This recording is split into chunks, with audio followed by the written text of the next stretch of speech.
আমি ঢাকা বিশ্ববিদ্যালয়ের একজন বৃদ্ধ বয়সের একজন আমি রানিং প্রফেশনাল মাস্টার্সের ইসলামিক স্টাডিজ ডিপার্টমেন্টের একজন ছাত্র হিসাবে আমি এসেছি যে আমাদের প্রিয় ছোটো ভাইয়েরা ডাকসু নির্বাচন বিগত দিনে ছাত্র জনতা এদেশের ইতিহাস ঐতিহ্য এবং 1952 সনের সেই ভাষা আন্দোলন থেকে শুরু করে 6 দফার আন্দোলন গণ অভ্যুত্থান স্বৈরাচার বিরোধী আন্দোলন প্রত্যেকটি আন্দোলনেই ছাত্র জনতা এই বিগত ফ্যাসিস্ট সরকারের এই 17-18 বছরের যে জুলুম অত্যাচার অসহনীয় এটি জাতীয়তাবাদী শক্তি সহ সকল জাতীয়তাবাদী গণতান্ত্রিক দলগুলো একত্রিত হয়ে আমাদের প্রিয় ছাত্র ভাই বোনেরা যে 5 আগস্ট যে আমাদেরকে বিজয় এনে দিয়েছে তার জন্য ডাকসুর নির্বাচন একটি গুরুত্বপূর্ণ বাংলাদেশের সামনের গণতন্ত্র ভবিষ্যৎকে একটি রূপরেখা দেবে। এই জন্য আমি উৎসুক জনতার পাশে।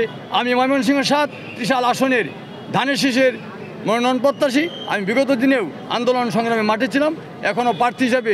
এই নির্বাচনকে কেন্দ্র করে সামনের দিনে বলে দিবে বাংলাদেশে নির্বাচন কেমন হবে। এবং একটি প্রশ্ন আপনার জন্য, ঢাকা বিশ্ববিদ্যালয়ের ছাত্রদের ভোট দিবে ছাত্ররা, তাদের প্রতিনিধিও ছাত্ররা। আমরা কিন্তু কয়েকদিন আগে দেখেছি বিভিন্ন প্যানেলের প্রার্থীরা বিভিন্ন জেলা উপজেলা পর্যায়ের যে বিভিন্ন দল কেন্দ্রিক নেতারা রয়েছেন তারা কিন্তু শিক্ষার্থীদেরকে ফোন করে মেসেজ করে বাড়ি বাড়ি গিয়ে পরিবারের সদস্যদের সহ শিক্ষার্থীদের ফোন করে কিন্তু ভোট চেয়েছেন।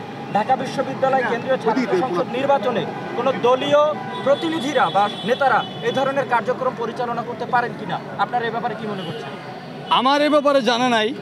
আমি একজন ঢাকা বিশ্ববিদ্যালয়ের ছাত্র হিসাবে, আমি বিএনপির একজন কর্মী হিসাবে, সমর্থক হিসাবে, ধানের শীষের কাণ্ডারি হিসাবে জাতীয়তাবাদী দল বিএনপি তথা দেশনেত্রী বেগম খালেদা জিয়ার আমাদের আগামী দিনের ভবিষ্যৎ আমাদের দলের ভারপ্রাপ্ত চেয়ারম্যান তারেক রহমানের একজন কর্মী হিসাবে আমার জানা নাই এমন কেউ করেছে। যা আমি যেহেতু আমার ভাতিজি, আমার অনেক ছোটো ভাইয়েরা ছোটো বোনেরা এখনও রানিং স্টুডেন্ট, তারাও ভোটার, আমি যেহেতু তাদেরকে এখনও ওইভাবে আমি বাড়ি বাড়ি গিয়ে বলতে পারি নাই। আমার জানেন আমার দলের কোনো লোকজন গিয়েছে না বা কারা গিয়েছে আমার জানা। কিন্তু দলীয় পদক্ষেপ নেওয়া হয়েছে, কয়েকজনকে সাংগঠনিকভাবে পদ থেকে বহিষ্কার করা হয়েছে।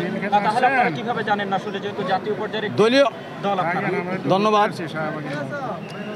আপনি দেখেছেন 5 তারিখের পর আমাদের দলের ভারপ্রাপ্ত চেয়ারম্যান জনাব তারেক রহমান সাহেব যারা দলীয় শৃঙ্খলা বিরোধী কাজ করেছে, প্রতিনিয়তই দলের ইমেজ যারা ক্ষুণ্ণ করে, দলকে যারা কলুষিত করে, তাদেরকে সাংগঠনিকভাবে ব্যবস্থা নেওয়ার জন্য আমার দলের ভারপ্রাপ্ত চেয়ারম্যান প্রত্যেক সদা সর্বদাই অটল।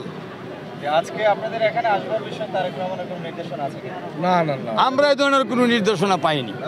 আমি তো একজন নিজের থেকেই, আমি নিজে একজন ছাত্র ঢাকা বিশ্ববিদ্যালয়ে, সেই হিসাবে আমি এসেছি।